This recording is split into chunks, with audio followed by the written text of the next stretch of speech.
Hello students, welcome to Pharmacy Notes by US. Today we discuss the most important MCQs which is mostly asked in pharmacist and GPET type of examination. So let's start.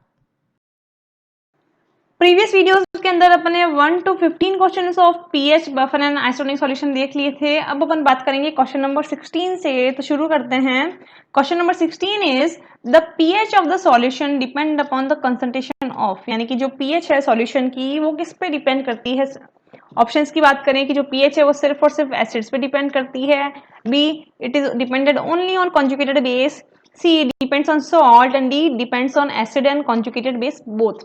तो अगर आपको buffer equation याद है, यानी कि जो Henderson हेसलबैच equation याद है, वहां अपन ने बात की थी कि इसके अंदर जो वीक एसिड एंड जो इसका सॉल्ट यूज किया जाता है बेसिकली बफर सॉल्यूशन के अंदर, वो क्या करते हैं एक दूसरे के अंदर है जो कि due to common ion effect transfer होते रहते हैं और सिस्टम को है जो कि न्यूट्रलाइज करते रहते हैं ताकि जो पीएच है वो वैसी की वैसी रहे। तो ऑब्वियस है जो पीएच है सॉल्यूशन की अगेन किस पर डिपेंड करेगी, उसके एसिड पे भी डिपेंड करेगी और उसके कॉन्जुगेटेड बेस पे भी डिपेंड करेगी। तो आंसर इसका होगा D, acid and is conjugated base. फिर बात करते हैं buffer capacity shown by. Buffer capacity की बात करें तो बफर कैपेसिटी क्या है, it is a magnitude which is explain that what the pH changes after adding the acid and base, यानी कि आप एसिड एंड बेस जब डाल रहे हो तो पीएच चेंज में क्या फर्क पड़ रहा है एक बफर सॉल्यूशन की, वो है बफर कैपेसिटी। इसे अपन किससे डिनोट करते हैं, क्वेश्चन ये पूछ रहा है, तो ऑप्शन है B C, B beta and none of the above. तो अगर आपको इक्वेशन याद है तो beta is equals to delta B upon pH, यानी कि बफर कैपेसिटी कह दो, बफर इंडेक्स कह दो, बफर एफिशिएंसी कह दो, which is describe by the delta B upon pH, और ये होगा बीटा। तो आंसर इसका रहेगा सी। pH of the solution depend on both acid and its conjugated base, while buffer capacity shown by or known as beta। और 18 is, अब यहाँ से आपके कुछ MCQ शुरू हो रहे हैं, कुछ न्यूमेरिकल शुरू हो रहे हैं जो कि बेसिकली काफी सारे कंपटीशन एग्जाम में पूछे जाते हैं ऐसे सॉल्व करने के, बट आपके थ्योरी एग्जाम में भी आपको ये पूछे जा सकते हैं छोटे क्वेश्चंस के रूप में कि इसका है जो कि आप सीधा का सीधा पीएच निकाल के बताओ। अगर अपन बात करें क्वेश्चन नंबर 18 की, तो what is the pH of the solution if H plus is 1 into 10⁻⁻⁵ molar, यानी कि एक तरीके से पूछ लिया है कि किसी भी सॉल्यूशन की पीएच क्या है अगर उसकी हाइड्रोजन कंसंट्रेशन ये है 1 इंटू 10⁻⁻⁵। तो अगर आपको याद है जो टेबल थी अपने पास सॉल्यूशन की, उन्होंने ये बताया था कि बेसिकली ये 0 से लेके 14 तक डिवाइडेड है, और जहां पे लीस्ट कंसंट्रेशन है माइनस के अंदर, वहां पे जो एसिड है वो स्ट्रांगली है, और जैसे जैसे नीचे की तरफ आ रहा है तो वहां पे एक तरीके से बेस के रूप में है जो कि कन्वर्ट हो रहा है। तो इस तरीके से अगर अपन को सॉल्व करना है तो फॉर्मूले की अगर अपन बात करें तो पीएच का फॉर्मूला क्या है, it is a negative log of hydrogen ion concentration. यहाँ पे है जो कि मान पुट कर दो, तो अगेन क्या होगा, लॉग 1 इंटू 10⁻⁻⁵, और 10⁻⁻⁵ का लॉग में मान कितना होता है 5। तो आंसर क्या हो जाएगा आपका ए 5, यानी कि 1 इंटू 10⁻⁻⁵ हाइड्रोजन आयन कंसंट्रेशन है तो पीएच कितनी होगी 5। वही अगर ये पूछे देना 1 इंटू 10⁻⁻13 है तो पीएच कितनी होगी, तो ऑब्वियस है 13। क्लियर। फिर है question number 19, find the pH of a solution in which hydrogen concentration is 4 into 10⁻⁻⁶ moles per litre, यानी कि यहाँ पे आपको एक पर्टिकुलर कंसंट्रेशन दे दी है, अब पूछ रहे हैं पीएच क्या है। अगर कैलकुलेट करें तो अगेन पीएच की डेफिनेशन क्या है, minus log of hydrogen ion concentration. Hydrogen ion concentration अपने को कितनी बता रखी है 4 इंटू 10⁻⁻⁶। अब -6 यानी कि ऑब्वियसली ये तो हो गया 6, और log 4 का अगर अपन मान निकालें तो log 4 का मान होता है 0.602। तो जब आप 6 में से माइनस करेंगे 0.602 तो आपके पास क्या आएगा 5.3, यानी कि 4 इंटू 10⁻⁻⁶ जो मोल कंसंट्रेशन है उसकी पीएच होती है 5.3। 1 into 10⁻⁻⁵ hydrogen concentration is 5, while 4 into 10⁻⁻⁶ molar per liter concentration pH is 5.3। और वैसे अगर आप ये डायग्राम देखें तो आपको याद आएगा कि यहाँ पे बता रखा था कि हाइड्रोजन कंसंट्रेशन -1 है तो पीएच है जो 1 होगी, यानी कि स्ट्रांगली एसिडिक होगा, और जैसे जैसे इसको बढ़ाते रहेंगे सिस्टम है जो कि बेसिक की तरफ है जो कि मूव करना शुरू कर देगा। नेक्स्ट क्वेश्चन की बात करें तो calculate the pH of 0.001 molar solution of an acetic acid in which degree of dissociation is 25%, यानी कि यहाँ पे आपको डिसोसिएशन की डिग्री बता दी है और आपको सॉल्यूशन की मोलरिटी बता दी है। अब आपको पूछ लिया है कि अब पीएच निकाल के बताओ। तो सबसे पहले अपने को क्या करना है, अपने को क्या हाइड्रोजन आयन कंसंट्रेशन पता होनी चाहिए पीएच निकालने के लिए। तो हाइड्रोजन आयन कंसंट्रेशन अपन कैसे निकालेंगे, 25% डिसोसिएशन है और मोलर कंसंट्रेशन अपने को बता रखी है, तो क्या हो जाएगा 0.001 मोलर कंसंट्रेशन इंटू 25%, 25/100 आपके पास क्या आ जाएगा 2.5 इंटू 10⁻⁻⁴। तो ये तो हो गई आपकी हाइड्रोजन आयन कंसंट्रेशन। अब क्या है, सिंपल से इसको फॉर्मूले में पुट करो और आपके पास आंसर तैयार है। जब भी आप पीएच निकालोगे या फिर आपको पीओएच निकालनी है तो ऑब्वियसली आपको लॉग का मान याद करना जरूरी है और स्पेसिफिकली आपको 1 से लेके 10 तक के लॉग का मान याद होना चाहिए। जैसे कि log 1 का मान होता है 0, log 10 का मान होता है 1 और इसके बीच में सारी की सारी जो रेंजेस हैं वो आती हैं। तो ये जब आपको याद होगी तो इनका कैलकुलेशन आपके लिए थोड़ा सा इजी होगा। इजी है, 1 के लिए 0 है, 2 के लिए 0.3, 3 के लिए 0.4, 4 के लिए 0.6, 5 के लिए 0.7, मतलब एक अराउंड आप याद कर सकते हो इन चीजों को। तो अगर अपन कैलकुलेट करें तो -log-4 इसका मान होगा 4 एंड log 2.5 का मान क्या होता है, तो 2 का बात करें तो 0.3 एंड 3 की बात करें तो 0.47। दोनों को जब जोड़ के आप डिवाइड करोगे बाय 2 से तो आपके पास आ जाएगा 0.397। तो ऑब्वियस है जब आप 4 में से 0.4 समथिंग चीज रिड्यूस कर दोगे तो आपके पास क्या बचेगा, आपके पास आएगा रिजल्टेंट 3.6। Answer is 3.6 pH। अगर आपका जो सॉल्यूशन है वो 0.001 मोलर का है एंड जो डिसोसिएशन है वो 25% है तो pH उस सॉल्यूशन की कितनी होगी 3.6। नेक्स्ट क्वेश्चन की बात करते हैं। अब यहाँ पे आपको pH नहीं पूछी जा रही, यहाँ पे आपको पूछी जा रही है POH यानी कि सिस्टम की बेसिसिटी कितनी है। तो अगर आपको याद हो तो ये चीज मैंने आपको बताई थी कि जितनी कोई सिस्टम की एसिडिटी होती है तो जो रिमेनिंग अमाउंट चीज में बची तो वो उसकी ऑटोमेटिकली POH के रूप में है जो कि कन्वर्ट हो जाएगी। क्यों, क्योंकि ओवरऑल अगर अपन बात करें तो सिस्टम क्या है 14 है जो सिस्टम से मिलकर बना है।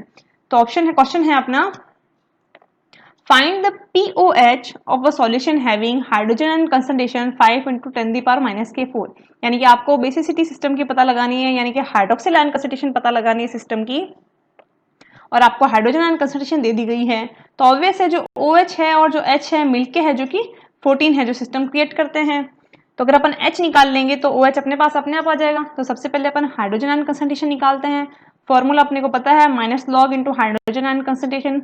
फॉर्मूला में जैसे ही पुट करेंगे -10⁻⁻⁴ इज 4 एंड log 5 का मान है 0.699। कैलकुलेट करने पे आएगा आपके पास 3.3। तो ये तो हो गया आपकी हाइड्रोजन आयन कंसंट्रेशन या फिर pH ऑफ, ये हो गई pH। अब आपको पूछ लिया है POH। अब pH प्लस POH कितना होता है 14। तो अगर आपको pH पता है और 14 पता है तो POH निकालना इज वेरी इजी। 14 माइनस 3.3। अब 14 माइनस 3.3 करेंगे तो आपके पास क्या आ जाएगा 10.6। तो right answer is a. Answer 10.6 is the POH of that solution which have pH hydrogen ion concentration is 5 into 10⁻⁴. Next question is neutral point on pH paper indicate which colour. यानी कि अगर अपन बात करें न्यूट्रल पेपर की, pH paper की जो कि yellow in nature होता है, तो जब आप उसे एक पर्टिकुलर ऐसे सॉल्यूशन में डालते हैं जो कि न्यूट्रल इन नेचर है, यानी कि इस तरीके से मान लो कि आपने उसको पानी के अंदर ऐड कर दिया तो उसकी जो पीएच है वो क्या होगी, न्यूट्रल पॉइंट एक पर्टिकुलर पीएच पेपर के क्या इंडिकेट करेगा। ऑप्शंस की अगर अपन बात करें pink, blue, green and red. तो ऑब्वियसली जब मैं आपको पीएच स्केल की बात करती हूँ तो ये 1 से जो 14 है उसके अंदर जो 1 है वो हाईली एसिडिक को रिप्रेजेंट करता है रेड इन कलर, 14 है जो हाईली बेसिक को रिप्रेजेंट करता है वॉयलेट इन कलर या फिर ब्लू इन कलर, और जो 7 है जो न्यूट्रल पॉइंट है वो ग्रीन को इंडिकेट करता है, न्यूट्रल पॉइंट को इंडिकेट करता है। तो ऑब्वियसली इसका आंसर क्या होगा ग्रीन, बी। फिर बात करते हैं क्वेश्चन नंबर 23 की purest water pH is conductivity water. यानी कि जो प्योरेस्ट वाटर है उसकी पीएच है कि कितनी होती है, और प्योरेस्ट वाटर को अपन कंडक्टिविटी वाटर भी कहते हैं। तो ऑप्शंस हैं 7, 5.7, 14 एंड 2।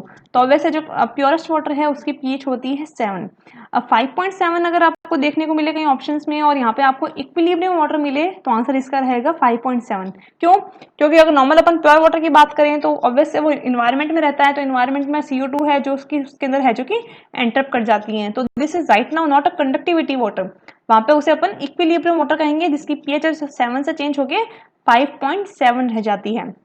बट यहाँ पे आपको जो प्योरेस्ट वाटर है कंडक्टिविटी वाटर की पीएच पूछी गई है जो कि होगी 7। Question number 24 is application of pH are, यानी कि इनमें से कौन सी एप्लीकेशंस हैं जो पीएच की हैं, या फिर पीएच अगर अपन को किसी सिस्टम की पता लग जाती है तो अपन क्या क्या उसके एडवांटेजेस उठा सकते हैं। ऑप्शन है after determining pH we enhance the solubility, it increase the stability, it improve the purity and all of the above. तो ऑब्वियस है पीएच की सारी एप्लीकेशंस ही हैं। एक पर्टिकुलर पीएच पे है जो सिस्टम सबसे ज्यादा सॉल्युबल होगा, एक पर्टिकुलर पीएच पे सबसे ज्यादा स्टेबल होगा और सबसे ज्यादा ही प्योर भी होगा। तो आंसर इसका क्या रहेगा, D, all of the above. जैसे यहाँ पर डायग्राम भी दे रखा है पीएच स्केल का कि जो 7 है, जो न्यूट्रल पॉइंट है वहां पे ग्रीन है, तो ग्रीन है जो न्यूट्रल पॉइंट पे इंडिकेट होता है, 7 is the purest water neutral पे, an application of pH are all of the above. Question number 25 is litmus paper is made up of, यानी कि जो लिटमस पेपर है, यानी कि दो तरीके के लिटमस पेपर आते हैं, एक आता है ब्लू, एक आता है red.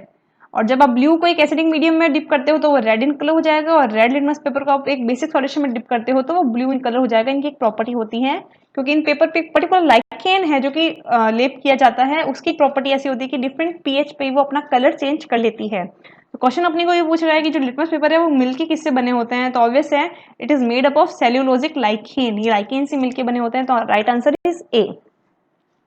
Question number 26 is if blue litmus paper turns pink after dipping into solution then the solution is, यानी कि जो blue litmus paper है वो अगर रेड हो जाता है किसी भी सॉल्यूशन में डिप करने पे, तो जो सॉल्यूशन है उसकी प्रॉपर्टी क्या है, वो एसिडिक नेचर है, वो बेसिक इन नेचर है, वो न्यूट्रल है, या फिर नन ऑफ द अबव। तो ऑब्वियस है जो लिटमस पेपर है, जो कि ब्लू लिटमस पेपर है, जैसे आप एसिडिक सॉल्यूशन में डालोगे तो वो रेड इन कलर हो जाएगा, उसकी प्रॉपर्टी है, या वो पिंक इन कलर हो जाएगा। तो आंसर इसका रहेगा A, acidic in nature. Here is the answer. Litmus paper is made up of cellulosic lichen, while if blue litmus paper turn pink or red after dipping in solution, then it will be acidic in nature. Here is the diagram. जैसे कि blue litmus paper को आपने किसी solution में डाला है और red in colour हो गया है, यानी कि इसका मतलब क्या हुआ कि वो सॉल्यूशन है जो कि एसिडिक इन नेचर है। Next question is formula of baking soda, यानी कि जो बेकिंग सोडा है उसका क्या फॉर्मूला है। ऑप्शंस की अगर अपन बात करें, sodium bicarbonate NaHCO3, sodium carbonate Na2CO3, C is NaCl and D, none of the above। तो ऑब्वियस है जो बेकिंग सोडा यानी कि जो खाने वाला सोडा है उसका फॉर्मूला होता है सोडियम बाइकार्बोनेट। तो right answer is a. While जो वॉशिंग सोडा होता है वो होता है सोडियम कार्बोनेट, एंड जो खाने वाला सोडा होता है यानी कि जो कॉमन सॉल्ट है which is known as NaCl, sodium chloride. फिर बात करते हैं अपन मिल्क ऑफ मैग्नीशिया इज, यानी कि जो मिल्क ऑफ मैग्नीशियम है उसका फॉर्मूला क्या है। ऑप्शंस की बात करें तो magnesium hydroxide, magnesium carbonate, magnesium oxide and none of the above. तो ऑब्वियस है जो मिल्क ऑफ मैग्नीशियम है उसका फॉर्मूला होता है MgOH, यानी कि मैग्नीशियम हाइड्रोक्साइड। इसके बारे में अगर मैं आपको एक और चीज बताऊं तो आपको याद होगा कि बेसिकली जो मिल्क ऑफ मैग्नीशिया है यूज किया जाता है as a antacid, but antacid जब इसको यूज किया जाता है तो इसकी एक दिक्कत भी है, इसके अंदर एक अलग एक्शन भी होता है which is known as laxative. और लग्जेटिव क्या करता है, एक तरीके से जो लूज मोशन क्रिएट करता है अगर अपन एंटासिड के रूप में ले लेते हैं, तो ये दिक्कत भी इसकी रहती है। फिर बात करते हैं charge on electrode expressed by which equation, यानी कि जो अगर बात करते हैं अपन पोटेंशियोमेट्री की, और पोटेंशियोमेट्री में जो चार्ज डिफरेंस है वो अपन कैलकुलेट करते हैं, और उसके थ्रू जो अपन पीएच कैलकुलेट करते हैं वो किस इक्वेशन से कैलकुलेट करते हैं। ऑप्शन है Nernst equation, HS equation, buffer capacity and none of the above. तो ऑब्वियस इसका आंसर होगा नर्स इक्वेशन जो कि आई थी 1889 के अंदर। तो आंसर इसका रहेगा ए। So here is the answer. Sodium bicarbonate is known as baking soda. Milk of magnesium hydroxide is a milk of magnesia, and Nernst equation is used to calculate the charge on electrode. Or here is the equation of Nernst: RT upon NF and A upon P, where is the E is the potential difference or electromotive force of the system. Number 30 is example of reference electrode are, यानी कि इनमें से कौन सा example है जो कि reference electrode के हैं। तो पोटेंशियोमेट्री के अंदर मैंने आपको बताया था कि दो तरीके के इलेक्ट्रोड होते हैं, एक होता है रेफरेंस इलेक्ट्रोड और एक होता है इंडिकेटर इलेक्ट्रोड। रेफरेंस इलेक्ट्रोड तो वो होते हैं जिनकी जो पोटेंशियल है वो कांस्टेंट होती है, और इंडिकेटर इलेक्ट्रोड वो होते हैं जहाँ पे अपन जो सैंपल है या जो टेस्ट सॉल्यूशन है उसको इंस्पेक्ट करते हैं। और रेफरेंस इलेक्ट्रोड के अंदर मैंने आपको 3 या 4 तरीके के इलेक्ट्रोड्स पढ़ाए थे, उसमें था standard hydrogen electrode, saturated calomel electrode and silver chloride electrode. तो ऑब्वियसली इसका आंसर होगा D, all of the above, यानी कि जो तीनों के तीनों हैं वो रेफरेंस इलेक्ट्रोड के अंदर आते हैं। वाले इंडिकेटर इलेक्ट्रोड के अंदर मैंने आपको दो पढ़ाए थे, एक बताया था मैंने ग्लास इलेक्ट्रोड और दूसरा बताया था आपको क्विन हाइड्रोन इलेक्ट्रोड। फिर बात करते हैं full form of PTFE tube is, यानी कि जो फुल फॉर्म है पीटीएफई ट्यूब की वो क्या है। पहली बात तो पीटीएफई आपने पढ़ा कहाँ था, आपने पढ़ा था इसको सिल्वर क्लोराइड इलेक्ट्रोड के अंदर। इसके अंदर इसकी एक पर्टिकुलर ट्यूब होती है, इसकी फुल फॉर्म होती है पॉलीटेट्राफ्लोरोइथाइलीन। ऑब्वियस है, तो इसका आंसर क्या होगा, ए। All are the example of reference electrode and polytetrafluoroethylene is the full form of PTEF. Understand and enjoy the video. Please like, share and subscribe. Thank you.